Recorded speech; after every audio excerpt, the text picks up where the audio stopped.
안녕하세요. 더위가 좀 꺾인 것 같아요. 확실히. 낮에는 뜨거운데 저녁에는 좀 좋아지고 새벽녘에는 이제 약간 썰렁하기까지 한 것 같아요. 정말 하나님께서 만드신 이 질서의 세계는 그분이 만드신 대로 돌아가는 것 같아요. 오늘은 이제 지난주에 이어서 지난주에는 하나님의 비밀이란 말씀 주제로 함께 은혜를 나눴고요. 오늘은 그리스도의 비밀, 그리고 다음 주에는 교회의 비밀이라는 제목으로 함께 나누도록 하겠습니다. 오늘 주제 말씀을 같이 읽겠습니다. 에베소서 3장 3절 4절 말씀을 천천히 같이 읽겠습니다. 곧 계시로 내게 비밀을 알게 하신 것은 내가 먼저 간단히 기록함과 같으니 그것을 읽으면 내가 그리스도의 비밀을 깨달은 것을 너희가 알 수 있으리라. 함께 기도하시겠습니다. 우리를 구원하시기 위해서 이 땅에 하나님의 독생자 예수 그리스도를 보내주시고 우리의 모든 죄를 담당하시고 십자가에 피 흘려서 우리의 모든 죄를 영원히 용서해 주신 하나님 감사드립니다.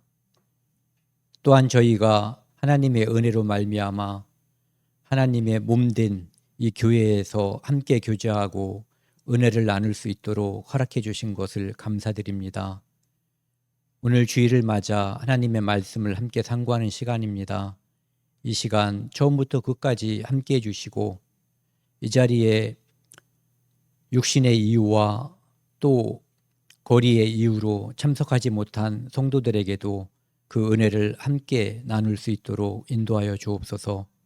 처음부터 끝까지 고마우신 그리스도 예수님께 의탁합니다. 인도하여 주옵소서. 예수 그리스도 이름으로 감사하며 기도드렸습니다. 아멘. 오늘 말씀은 에베소서 3장 3절 4절 말씀입니다. 주제 말씀은 이제 아까 말씀드린 것처럼 그리스도의 비밀입니다. 여러분들도 비밀을 다 가지고 있을 거예요. 그 비밀이 이미 다른 사람들한테 이렇게 드러난 것도 있고 아직도 비밀로 간직하고 있는 것도 있는데 비밀이라고 하는 것은 어떤 신비스러운 그런 느낌을 주고 있거든요. 그런데 여기서 말하는 이 비밀이라고 하는 것은 하나님께서 원래는 비밀이었는데 영원히 비밀로 간직하려고 처음부터 작정하신 게 아니에요. 때가 되면 선지자들을 통해서 사도들을 통해서 그 비밀을 드러내시고 하나님께서 원하시는 그 일을 성취하기 위해서 조금씩 보여주신 거예요. 그리고 나서 이제 예수님이 이 땅에 오신 다음에는 그분을 통해서 완전히 비밀을 이제 드러내시고 사도들이 그 비밀을 설명하고 전파하게 돼서 그 비밀이 이제 우리에게까지 오게 된 거죠. 제가 아까 일부러 저 커튼 하나를 이렇게 내려놨거든요. 여기 보시면 3절에 계시라고 하는 게 있어요. 계시라고 하는 것은 커튼이 이렇게 쳐져 있는데 이 커튼을 이렇게 우리 커튼은 위로 올라가는 방식이잖아요. 근데 이제 대부분 커튼은 옆으로 다 이렇게 벌어지는 방식이 많거든요. 어쨌든 커튼이 쳐 있을 때는 저쪽 세상이 보이지 않아요. 그런데 커튼이 제거되면은 커튼 때문에 보이지 않던 세상이 이제 그 커튼이 사라짐으로 말미암아 보이게 되는 거죠. 거기에 비밀이 있었던 거예요. 보이지 않던 것이 보이게 되는 거죠. 그래서 여기도 보면은 사도 바울이 하나님께서 사도 바울을 이제 지금 로마 감옥에서 에베소 교회에 이 편지를 보내는 거거든요. 이 에베소 교회는 사도 바울이 모든 교회와 성도들에게 애정이 있었겠지만 그분이 2년 이상을 그곳에 머무르면서 이렇게 함께 교제하고 성도들과 함께 있었던 그런 곳이거든요. 그런데 지금은 로마 감옥에 갇혀 있는 거예요. 갇혀 있는 이유는 바로 에베소 교회처럼 유대인이 아닌 이방인들에게 돌아다니면서 복음을 전했기 때문에 그분이 사도된 이유도 하나님께서 그를 이방인의 사도로 특별히 선택하신 거거든요. 12사도가 있었는데 하나는 이제 죽었고 그 다음에 다른 하나를 뽑았지만 하나님께서 이방인을 전도하기 위해서 특별히 선택한 인물이 바로 사도 바울이에요. 그는 자기에게 주어진 그 사명을 올바로 수행했어요. 그래서 얻어진 결과가 감옥에 갇힌 거거든요. 그러니까 사도 바울은 하나님께서 이방인의 전도를 위해서 특별히 하나님의 계획에 따라, 그러니까 사도 바울을 하나님께서 사울일 때 또는 사울이 이 땅에 태어나기도 전에 이미 이방인의 전도를 위해서 오래전에 창세 전에 정했다, 예정했다 이렇게 되는 거예요. 그래서 그런 것들은 예정하신 거예요. 하나님께서 그냥 이제 사울이라는 사람 또는 나중에 바울이라고 하는 사람을 미리 정하신 거예요. 그분의 이름도 정했고 그분의 역할, 사명을 정해서 그가 어떤 모습으로 복음을 전할 것인가 하나님은 미리 다 알고 있었거든요. 그분이 사도 바울은 그렇게 된 것이 바로 하나님의 은혜고 하나님의 영구하신 계획 속에서 그 일이 이루어졌다라고 하는 것을 1절, 2절에서 말하고 있는 거예요. 그러면서 계시로 아까 말씀드린 것처럼 이 계시는 가려졌던 건데 사도들을 통해서 이제 드러내는 거예요. 예수님은 우리가 이제 이 성경이 하나님의 계시잖아요. 특별 계시. 우리가 자연 만물은 일반 계시거든요. 자연 만물을 봐도 사람들이 그 질서의 세계를 통해서 하나님이 계시구나, 하나님이 저것을 창조하셨겠구나 하는 것을 짐작할 수 있어요. 또 어떤 사람들은 확신할 수도 있어요. 하지만 복음은 특별 계시인 이 성경을 통해서 우리에게 주신 거예요. 그런데 이 복음의 말씀에 따라서, 성경 말씀에 따라서 이 땅에 오신 분이 예수 그리스도인데 그분은 특별 계시 중에 특별 계신 거예요. 특별 계시인 성경에서 그리스도를 보내주겠다고 했는데 그분이 직접 나타나신 것, 그것을 우리가 지난주에 함께 이제 나눴었죠.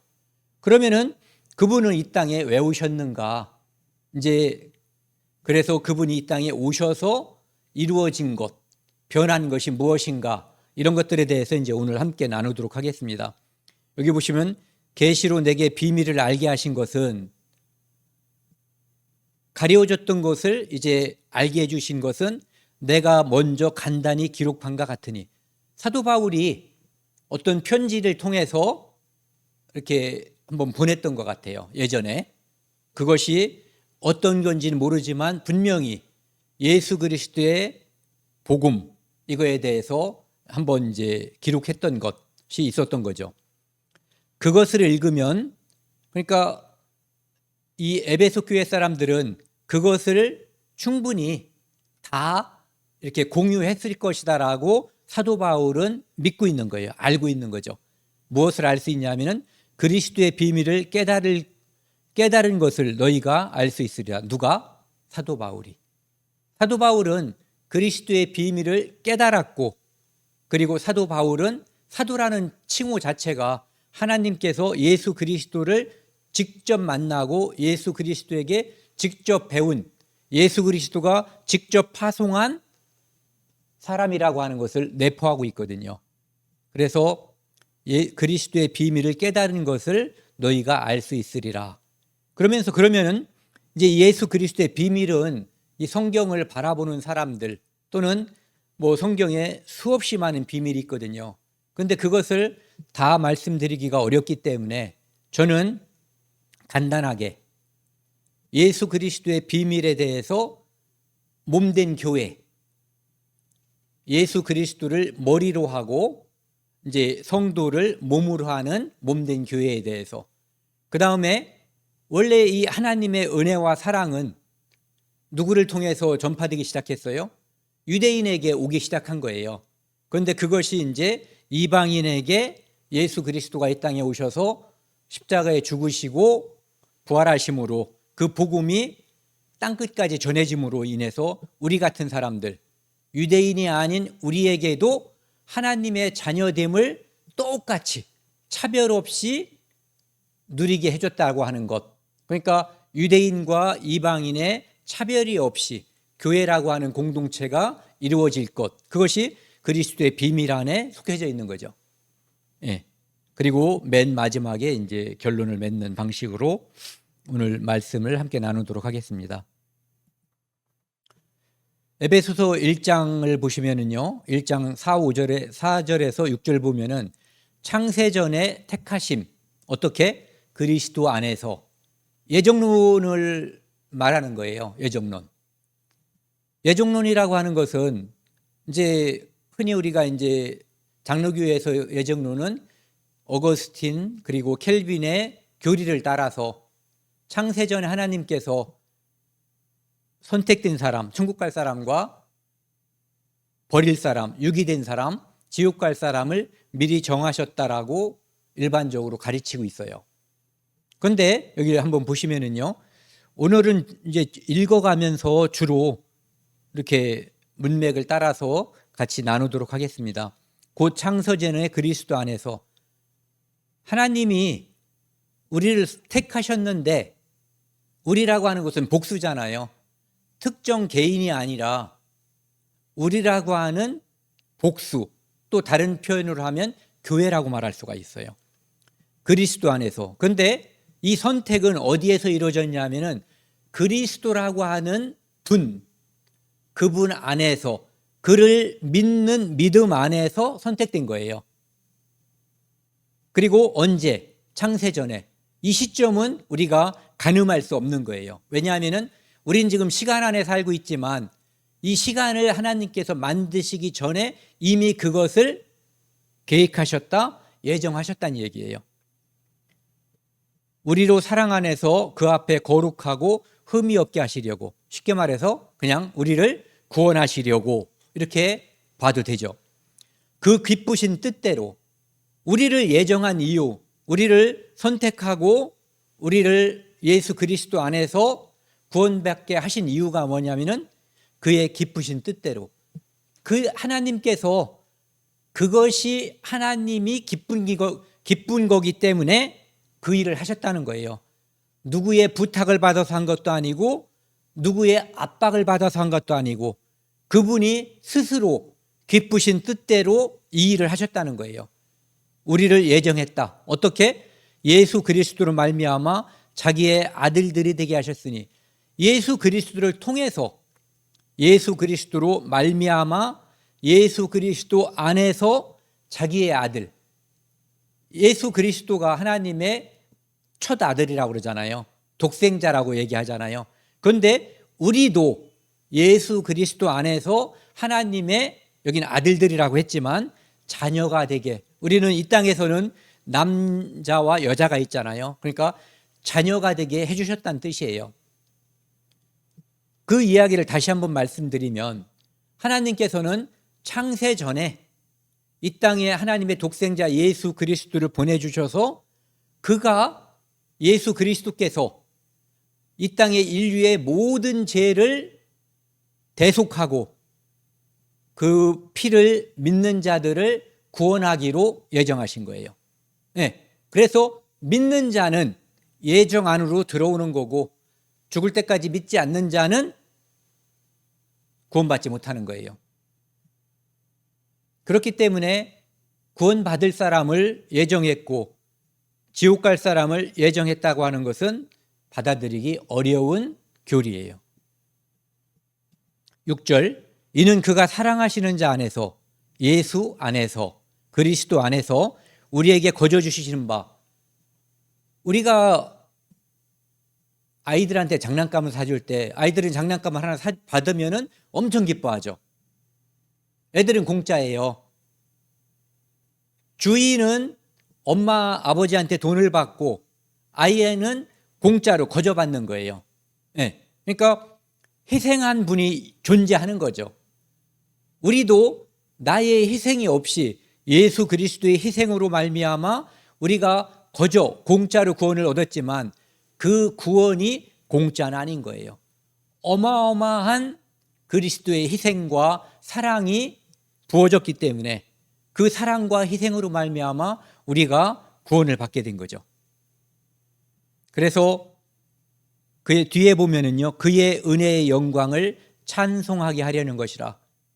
그래서 구원받은 우리는 거저 받았고 우리가 하나님께 드릴 게 없는, 별 볼 일 없는 존재이기 때문에 우리가 하나님께 할 수 있는 것은 은혜의 영광을 찬송하는 것밖에 없는 거예요.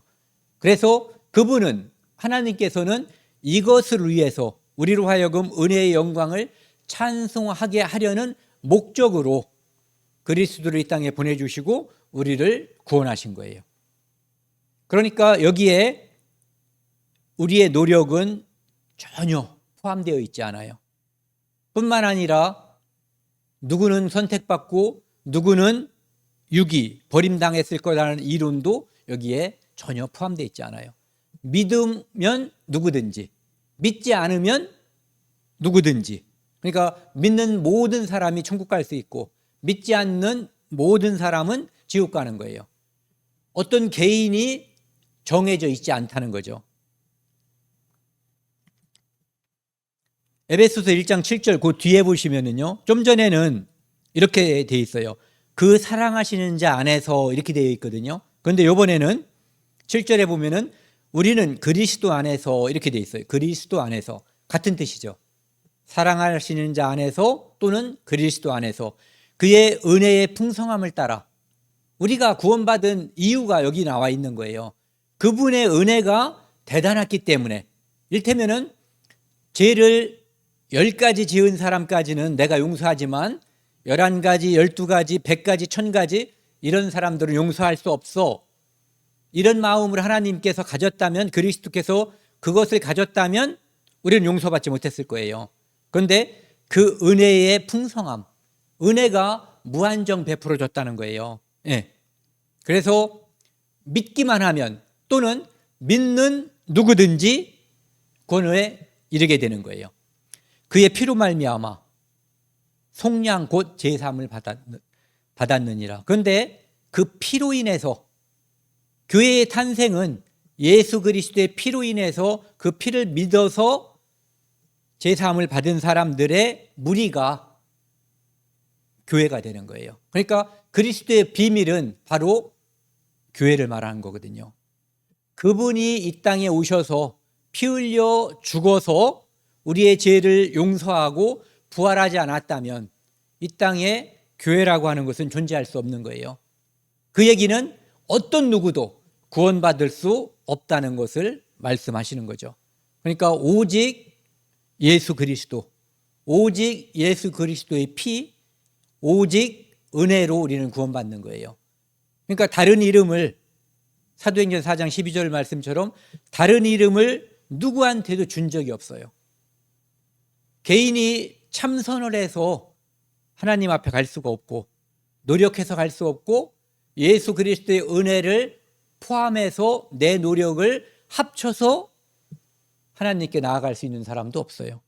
오직 한 가지, 예수 그리스도의 피로 말미암아 우리는 믿음으로 구원을 받는 거예요. 그러니까 그리스도의 비밀은 교회의 탄생인데 그 교회의 탄생에 대해서 이제 다른 모습을 보여주시는 거죠. 여기 보시면은 에베소서 2장 1, 2절을 보면은요, 그는 이렇게 돼 있어요. 또는 그때에 이렇게 돼 있거든요. 그는 허물과 죄로 죽었던 너희를 살리셨도다. 보시면 너희가 나와 있는데 살리셨거든요, 이미. 그러니까 여기 보면은 죽었더니예요. 그러니까 죄로 말미암아 뭐 허물과 죄를 구분하기도 하는데 이런 건 학자들이나 하는 거고 그냥 우리는 죄로 죽었던 이렇게 하면 돼요. 죄로 죽었던 너희를 살리셨도다. 그러니까 죽었더니니까 지금은 살은 거예요. 교회가 된 거예요. 성도가 된 거예요. 무엇이? 아까 말씀드렸잖아요. 예수 그리스도의 피로 말미암아 속량 곧 제사함을 받았다 이렇게 되어 있죠. 예. 그때에 언제냐면은 죽어 있었던 때, 아직 살림을 받지 않았을 때 너희는 그 가운데 행하여 어떤 가운데? 죄와 허물 가운데 행했던 거예요. 이 세상 풍조를 따르고, 이 세상 풍조는 하나님이 없다 또는 죽으면 끝이다, 이 땅에서 잘 먹고 잘 사는 것, 노래가 있는데 갑자기 생각이 안 나네요. 노새 젊어서 놀아 늙어지면 못 노나니, 뭐 이런 노래가 있어요. 그것은 이 세상 풍조를 따르는 노래 중에 이제 정말 가사를 잘 썼어요. 공중에 권세 잡을 자를 따랐으니, 사람들은 그렇게 사는 것이 자기의 기쁨, 자기의 만족, 자기의 쾌락을 위한 것이라고 생각을 하는데, 실제는 마귀가 유도하는 대로, 마귀가 지옥으로 이끄는 대로, 아침에 우리가 자매님 청소를 하셨잖아요. 무슨 청소기야? 진공 청소기. 거기에는 먼지들이 쫙 빨려 들어가거든요. 마귀가 이끄는 대로 거기에 쫙 빨려가는 거예요. 예. 공중에 권세 잡은 자 마귀를 따랐으니 지금 불순종의 아들들 가운데 역사하는 영이다. 그냥 마귀다. 마귀를 따라가는 삶이 과거에 우리에게도 있었다. 그런데 은혜가 풍성하신 그분의 은혜로 말미암아 우리가 속량 제사함을 받았다. 그래서 그리스도의 비밀인 교회에 우리가 은혜롭게도 감사하게도 포함되었다, 이런 얘기를 하는 거예요.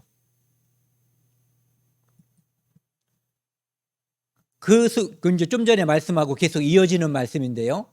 좀 전에 그때라고 그랬죠. 그때 우리도 다 그 가운데서 우리 육체의 욕심을 따라 지내며, 다른 표현을 하면 공중에 권세 잡은 자가 이끄는 대로, 그가 끌어당기는 대로 따라다닌 거예요. 예.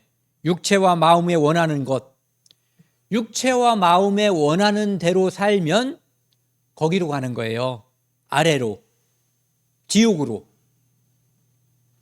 다른 이들과 같이 본질상 진노의 자녀였더니, 그러니까 지금 교회에 편입된 사람들도 원래는 진노의 자녀였는데 은혜로 구원받았다는 거예요. 이 땅의 모든 사람들이 본질상 원래 진노의 자녀, 심판받고 지옥 가는 무리 중에, 마귀를 따라다니는 무리 중에 있었다는 것을 다시 기억시켜 주는 거예요. 그리고 그런데 긍휼이 풍성하신 하나님이, 은혜가 풍성하신 하나님이, 우리를 엄청나게 불쌍히 여기는 하나님께서 우리를 사랑하신 그 사랑을 인하여, 하나님이 세상을 이처럼 사랑하사, 이거를 말하는 거예요. 얼만큼 사랑했냐 하면은 어떠한 죄인도 십자가의 피를 믿으면 그의 죄가 얼만큼 악독한지, 얼만큼 많은지를 따지지 않는 거예요. 그것을 따지면 용서받을 수 있는 사람은 단 한 명도 없어요. 로마서 3장 10절에 의인은 없나니 하나도 없다라고 기록하고 있어요. 큰 사랑을 인하여, 이제 5절 같이 한번 읽겠습니다. 허물로 죽은 우리를 그리스도와 함께 살리셨고 너희는 은혜로 구원을 받은 것이라. 여기 보시면은 허물로 죽은 우리를, 죄 때문에 우리는 에덴 동산에서 이미 죽었던 거예요. 아담 안에 우리는 다 죽은 자였던 거예요. 그런데 그리스도와 함께 살리셨고, 그리스도가 부활할 때 우리는 그때 부활하기로 하나님이 예정하신 거예요. 이게 예정이에요.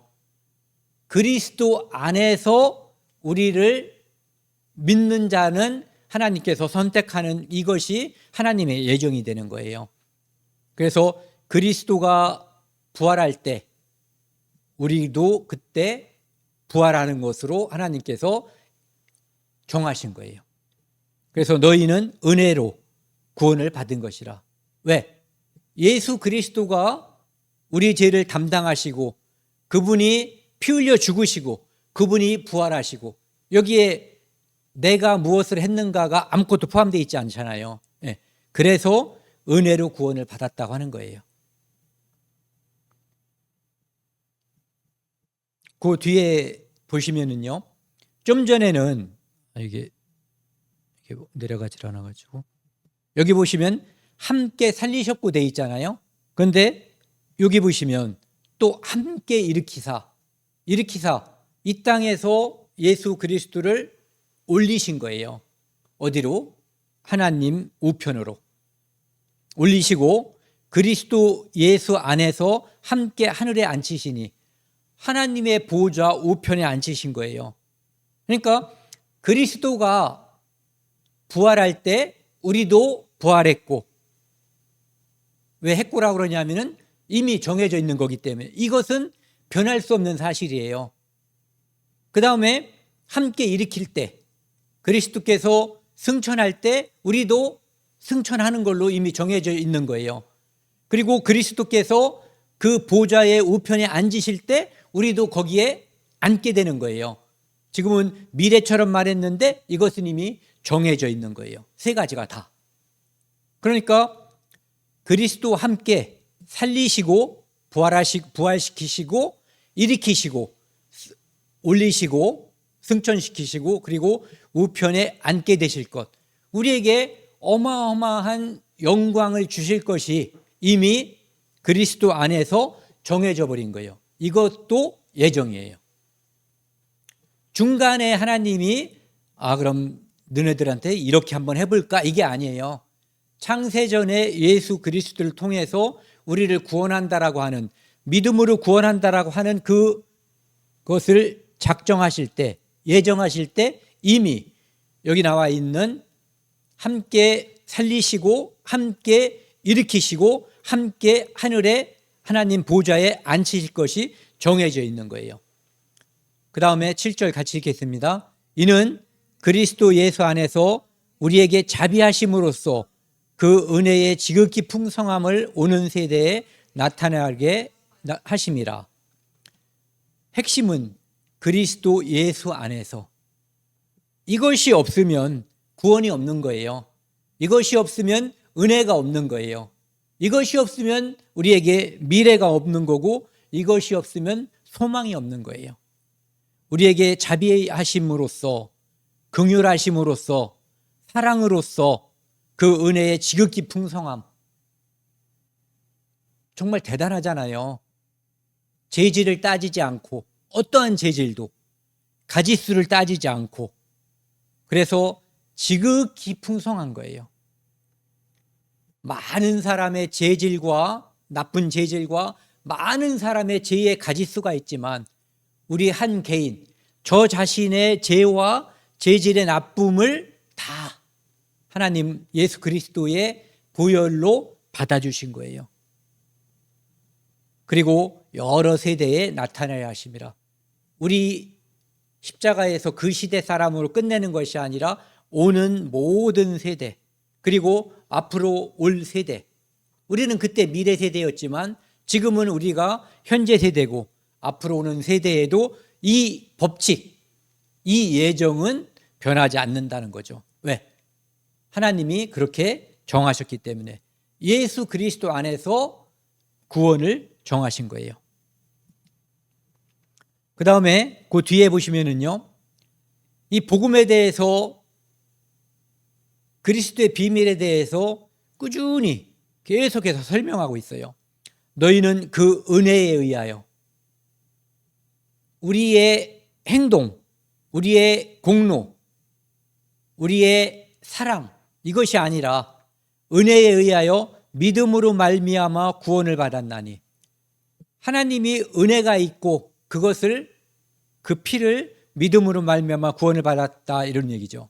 그러니까 여기에도 아까 다시 말씀드리지만 은혜라는 말에도, 믿음이라는 말에도, 구원이라는 말에도 우리의 공로와 노력은 전혀 포함되지 않은 거예요. 이것을 말하면 복음이 아니에요. 공로 사상인 거죠. 이것은 너희에게서 난 것이 아니요 그래서 우리에게서 난 것이 아닌 거예요. 하나님의 선물이라. 내가 노력해서 쟁취했다면 내 노력이잖아요. 선물이 아니라 대가로 받은 거죠. 예. 행위에서 난 것이 아니니 이는 누구든지 자랑치 못하게 하려 함이니라. 당연한 거잖아요. 그분이 일방적으로 100% 영원히 주신 거기 때문에 우리가 우리의 선행이나 우리의 공로를 자랑할 수 있는 부분이 전혀 존재하지 않는 거예요. 우리는 그가 만드신 바라. 에덴 동산에서 아담을 만들고 하나님께서 그 후손이 이 땅에 태어나게 한 것도 만드신 거지만 예수 그리스도를 이 땅에 보내주셔서 그의 피를 믿는 성도들을 하나님의 자녀 삼아주시는 것, 제사함을 통해서 영원한 소망을 갖게 해주신 것, 이게 그가 우리를 만드신 거예요. 그리스도 예수 안에서 선한 일을 위하여 지으심을 받은 자니, 하나님이 창세기 1장 31절에 보면은 모든 만물을 다 창조하시고 보시기에 좋았더라. 그 상태를 하나님이 원하시는 거예요. 선한 일이라고 하는 것은, 즉 예수 그리스도를 통해서 이 땅의 모든 죄인이 시대와 공간을 구분하지 않고 차별 없이 하나님께 나아가게 되는 것, 그래서 하나님께 기쁨과 영광이 되게 하는 것, 그것이 예수 그리스도 안에서 선한 일이 되는 거예요. 그것을 위해서 지음을 받은 자, 이 일은 하나님이 전에 예비해서 아까 말씀드린 것처럼 이것을 예정하신 거예요.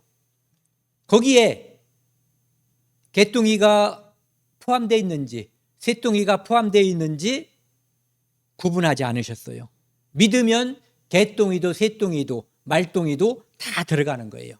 믿지 않으면 왕의 아들로 태어났어도, 대통령으로 이 땅에서 존귀함을 받았어도 관계없이 심판을 받고 지옥 가는 거예요. 이것을 하나님께서 정하신 거예요. 언제? 창세 전에 또는 만세 전에, 영원 전에 하나님께서 이미 정하신 거예요. 그렇게 해서 이 땅에 그리스도인 비밀인 성도의 모임인 교회가 탄생할 것을, 그리고 그 교회는 예수 그리스도를 머리로, 그리고 이 땅에 시대와 공간을 초월하는 모든 성도가 그의 지체가 될 것을 이미 정하신 거예요. 그래서 지금까지는 이제 예수 그리스도가 이 땅에 오셔서 그의 피 흘림으로 말미암아 인간의 어떤 공로도 인정하지 않고 오직 예수 그리스도의 공로로 말미암아 구원받는 성도가 이 땅에 탄생할 것을 하나님께서 정하신 거예요. 그런데 지금은 좀 전에 말씀드린 것처럼 그리스도가 교회의 머리가 되고, 그 다음에 우리는 그의 지체가 될 모습으로서의 교회를 설명하고 있어요. 또 만물을 그의 발 아래 복종하게 하시고, 이것은 시편 8편 6절을 인용하신 거거든요. 모든 짐승들이 아담에게 복종하게 돼 있어요. 그런데 나중에 예수님께서 이 땅에 다시 오실 때, 그때는 이 땅의 모든 질서, 동물이든 식물이든 모든 것이 예수 그리스도를 머리로 한 교회에 복종하게 돼 있는 거예요. 그러니까 우리가 얼마나 영광스러운 존재가 되는 것을 우리는 감히 상상도 할 수 없어요. 왜?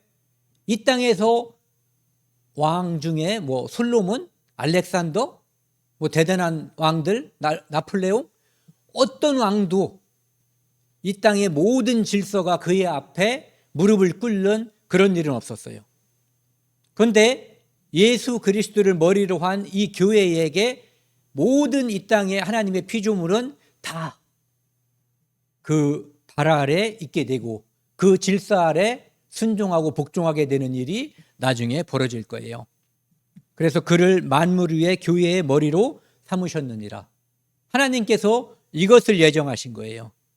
그리스도를 머리로 하고 교회는 그의 지체로 하고 만물은 그의 아래 복종하게끔. 그래서 피조물이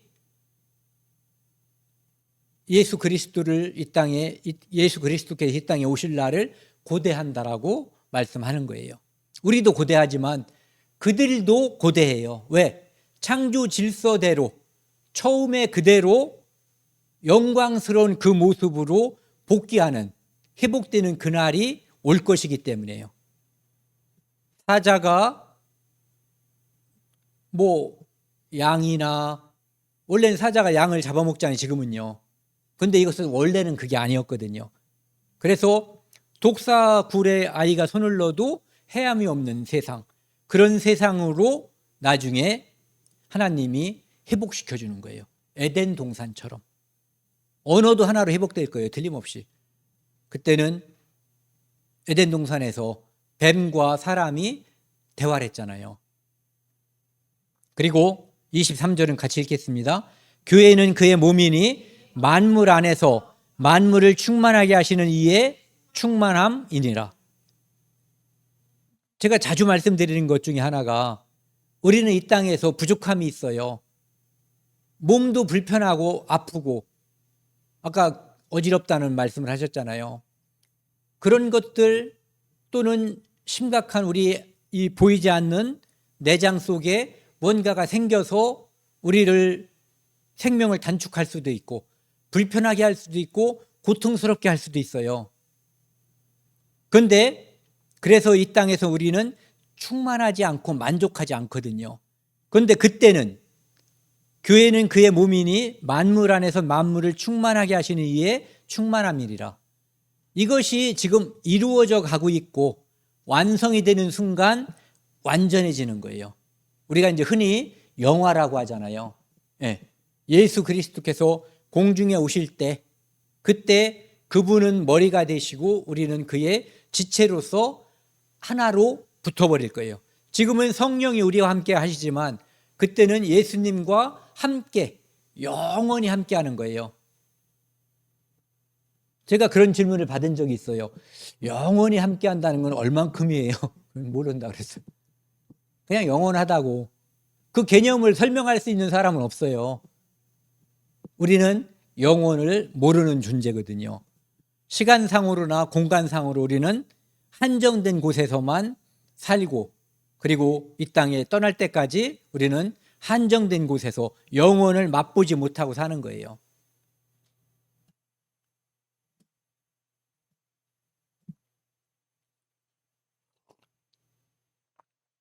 고린도전서 12장 12절 13절하고요 27절 보면은 한 몸에 많은 지체를 가졌다 이렇게 되어 있죠. 몸은 하나인데 우리 몸을 생각하면 되거든요. 이 몸이 하나인데 머리도 있고, 물론 이 머리는 좀 전에 말씀하신 거로는 예수님을 뜻하는 거예요. 그리고 손도 있고 발도 있고 온갖 것들이 이 안에 붙어 있거든요. 지체가 많아요. 그리고 지체가 많으나 한 몸인 거예요. 이와 같이 그리스도도 그러하니라. 지금 이것이 완성돼 가고 있는 거예요. 그래서 이방인의 때가 차면, 이방인의 충만한 수가 차면 그분이 오시는 거예요. 그분이 빨리 오시기를 바라면 많이 전도하시고 하면 될 거예요. 13절 같이 읽겠습니다. 우리가 유대인이나 헬라인이나 종이나 자유인이나 다 한 성령으로 세례를 받아 한 몸이 되었고 또 한 성령을 마시게 하셨느니라. 이 세상에는 두 종류의 사람이 있는 거예요. 유대인과 헬라인, 즉 유대인과 이방인을 이제 대표성을 띠고 말하는 거거든요. 그리고 자유자와 종이 존재하고 있는 거죠. 그런데 그것이 무엇이 됐든, 유대인과 이방인이 됐든 종과 자유자가 됐든 관계없이 한 성령으로 오순절날 우리에게 보내주신 그분의 성령, 하나님의 영으로 말미암아 세례를 받았다. 성령 세례를 말하는 거예요. 이것은 물속에 들어가거나 물을 뿌리는 그것을 말하는 게 아니라 성령이 우리 안에 믿어질 때 오신 그것을 말하는 거예요. 그래서 성령 안에서 한 몸이 된 거거든요. 즉 아까 말씀드린 것처럼 예수 그리스도를 머리로 하고 그 지체가 우리가 되었기 때문에 한 몸에 우리가 포함되어 있는 거죠. 그러니까 교회는 지금 우리처럼 지역교회가 있고, 지역교회는 이 청주나 오창에도 수많은 교회들이 있어요. 오늘 함께 지금 이 시간에 예배를 보고 있겠죠. 그런데 지금 우리가 떨어져서 분리되어 있는 것처럼 보이지만 예수 그리스도 안에서는 하나로 되어 있다, 이런 얘기죠. 그것을 이제 우리는 범우주적인 교회, 그래서 예수님 당시부터 모든 교회를 포함하는 그것을 말하는 거죠. 그래서 한 성령을 마시고 한 몸에 참여한 하나의 교회, 한 몸, 이게 됐다 이러죠. 27절 같이 읽겠습니다. 너희는 그리스도의 몸이요 지체의 각 부분이라. 그래서 우리는 그분이 머리이기 때문에 우리는 몸이면서 지체의 각 부분이라는 거죠.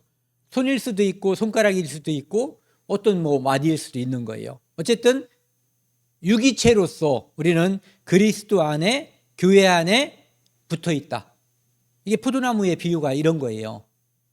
예수님이 머리가 되고 우리가 이 안에 붙어 있는 모습과 포도나무 비유가 같은 모습이죠.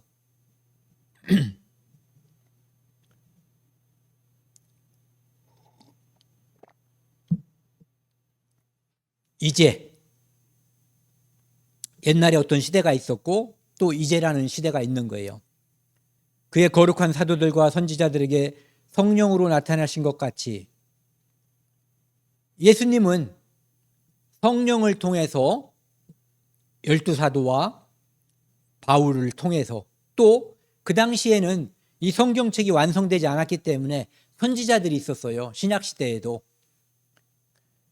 그러니까 이것은 신약시대에 예수님이 승천하시고 하나님의 보좌의 우편에 앉으신 후에 일을 말하는 거예요. 성령이 오순절에 온 후를 말하는 거예요. 그러니까 사도들에 의해서 복음이 전해질 거를 말하는 거예요. 전해지던 때를 같이 다른 세대에는 사람들의 아들들에게 알리지 아니하셨으니, 하나님께서, 예수님께서 사도들을 통해서 또 그 당시의 선지자들을 통해서 예수 그리스도를 통해서 교회가 탄생될 것, 그 모든 비밀에 대해서 자세히 설명하고 그것을 성경에 기록한 거예요, 사도들이. 그런데 예를 들어서 모세에게도 뭔가를 알려줬거든요. 또 여호수아에게도 많은 선지자들에게 뭘 알려줬지만 이때처럼 성령이 오시고 사도들이 활동할 때처럼 그렇게 자세히 그 계시를 활짝 열어서 보여주진 않았다는 얘기예요. 그러니까 예전에는 우리는 익숙하지 않은데 박물관 같은 데 보면은 구리로 만든 거울이 있어요. 그걸 보면은 보이긴 보이는데 우리가 요즘 좋은 거울을 통해서 보는 것처럼 상세하고 자세하게 보이지 않아요. 그러니까 예전에 구약 시대에 보여줬던 어떤 사람들을, 어떤 선지자들을 통해서 보여줬던 것은 희미한 그림자였던 거예요. 그런데 이 사도들과 선지자들을 성령 후에 보여주신 그 모습은 완전히 정말로 깨끗하게 커튼을 확 열어서 지금 유리창 밖에 있는 세상을 보여주는 것처럼 그렇게 분명하게 그리스도의 비밀에 대해서, 하나님의 비밀에 대해서, 교회의 비밀에 대해서 완전하게 조금도 막힌 것이 없이 다 보여줬다, 이것을 말하고 있는 거예요. 그러니까 과거에는 그랬지 않았다는 거죠. 그러니까 유대인들은 자기들이 가지고 있는 거울, 동거울에 예수님을 비춰보고는 이 그림자를 선택한 거예요. 본체가 오셨는데. 그래서 이 본체를 믿지 않고 하나님을 모독하는 자라고 생각하고 죽인 거죠. 이는 이방인들이 복음으로 말미암아 그리스도 예수 안에서 함께 상속자가 되고, 아까 함께 뭐라 그랬죠? 살리시고, 함께 일으키시고, 함께 앉히시고. 여기서는 보세요. 이방인들에게, 이방인은 하나님이 없는 자들이에요. 이 성경이 없던 사람들이에요. 성경은 물론 구약 성경을 말하는 거예요. 하나님도 유대인 거고, 성경도 유대인 거고, 선지자도 유대인 거고, 성전도 율법도 짐승을 드리는 그 피도 제사도 다 유대인 거였어요. 그런데 이제 예수 그리스도가 이 땅에 오심으로 말미암아 유대인과 이방인의 차별, 이것을 가로막고 있었던 벽이 사라져 버리는 거예요. 이는 이방인들이 복음으로 말미암아 예수 그리스도 안에서 함께 상속자가 되고, 유대인만 상속자가 될 뻔했잖아요.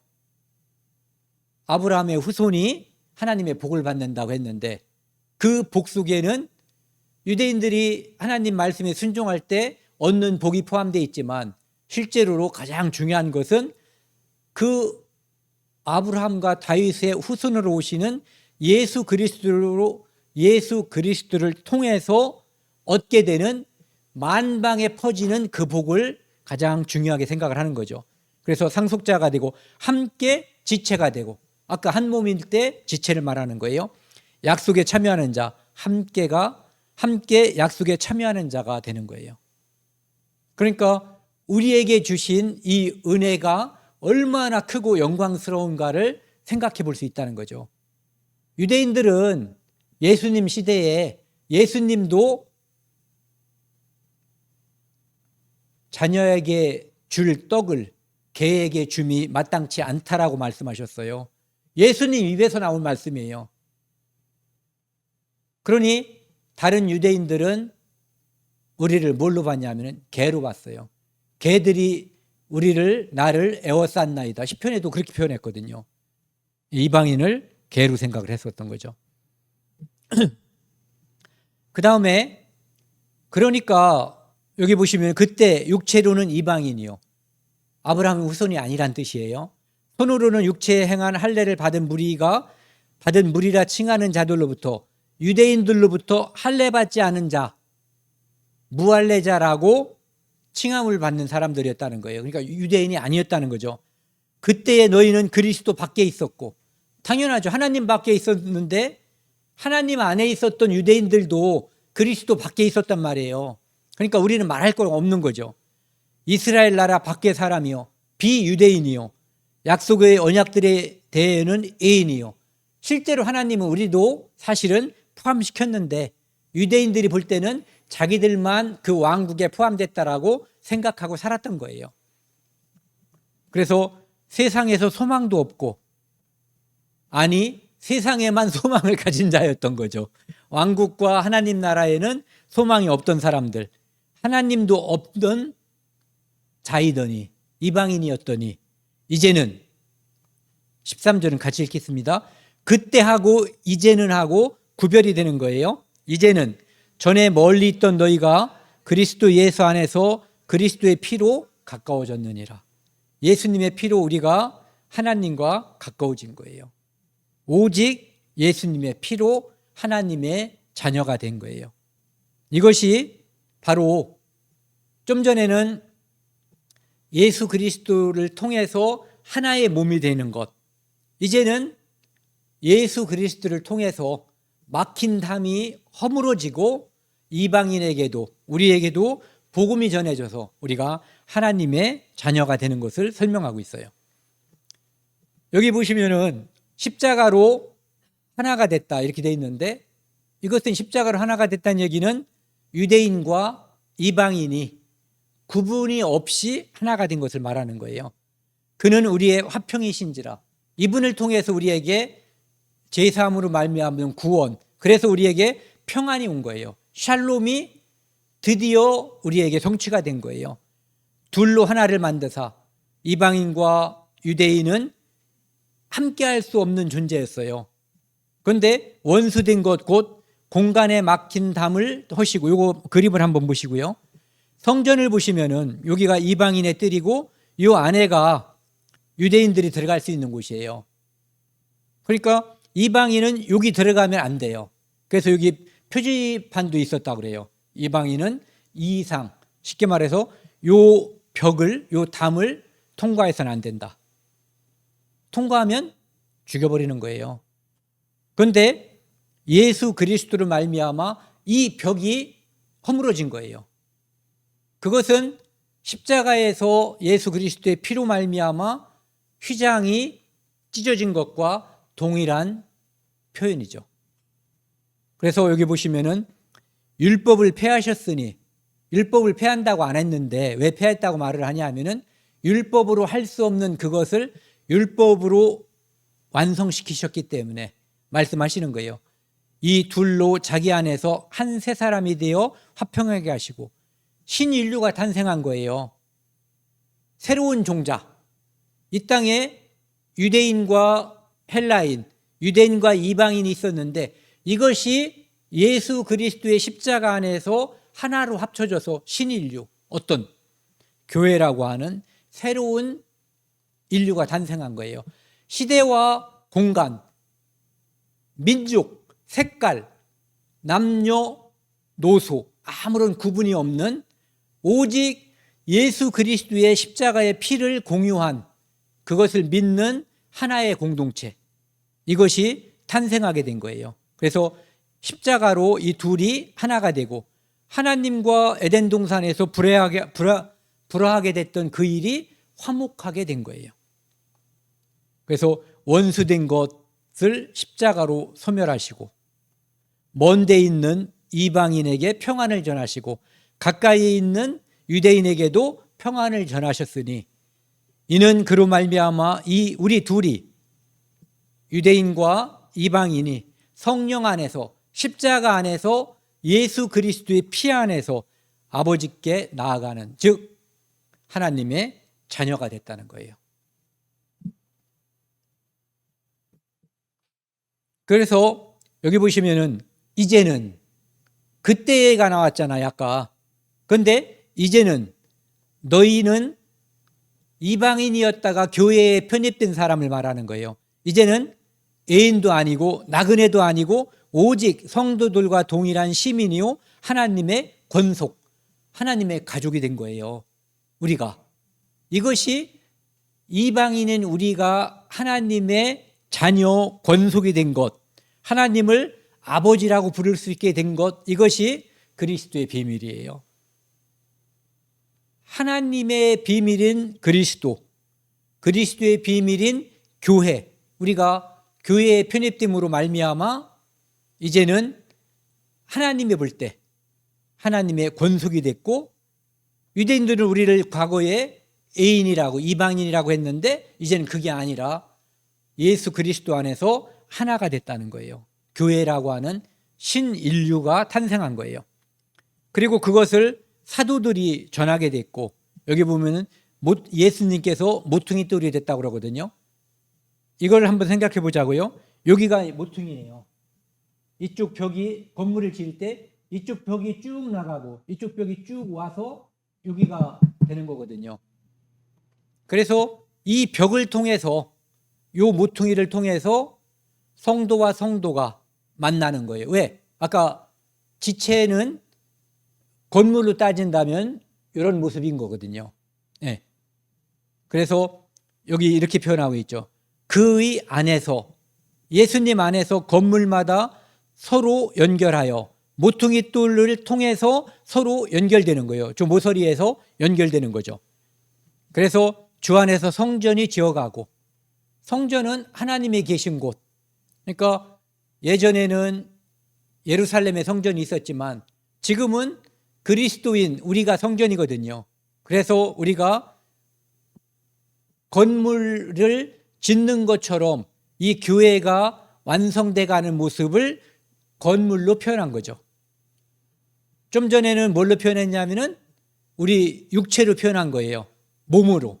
그런데 지금은 건물로 표현하는 거죠. 그리고 그리스도 예수 안에서 함께 지어져 간다.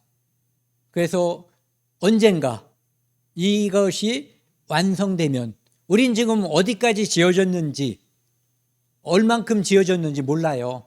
다만 많이 지어졌을 것이다, 거의 지어졌을 것이다 라고 생각하는 거예요. 왜? 하나님께서 말씀하신 때와 시기, 징조 때문에. 여기 보시면 이제 사도 바울이 이것을 말하는 거거든요. 여기 보시면 성도 중에 지극히 작은 자라고 되어 있어요. 이 직분, 그리스도의 비밀인 교회, 그 중에서도 이방인들에게 은혜를 베풀기 위해서 하나님께서 사도 바울을 선택했는데, 그것은 창세전에 이미 하나님께서 예정하신 계획 속에 사도 바울이 있었다는 얘기를 하는 거예요. 자기를 자랑하기 위해서가 아니라 이방인에게 복음을 전하는 사도의 직분이, 그 기원이 하나님으로부터 왔고, 그 기원이 창세 전부터 하나님께서 정하신 것이다라고 하는 것. 그러니까 우리 이방인들에게 복음이 전해지는 것은 하나님께서 이미 정하시고 작정하신 것이다, 이런 얘기죠.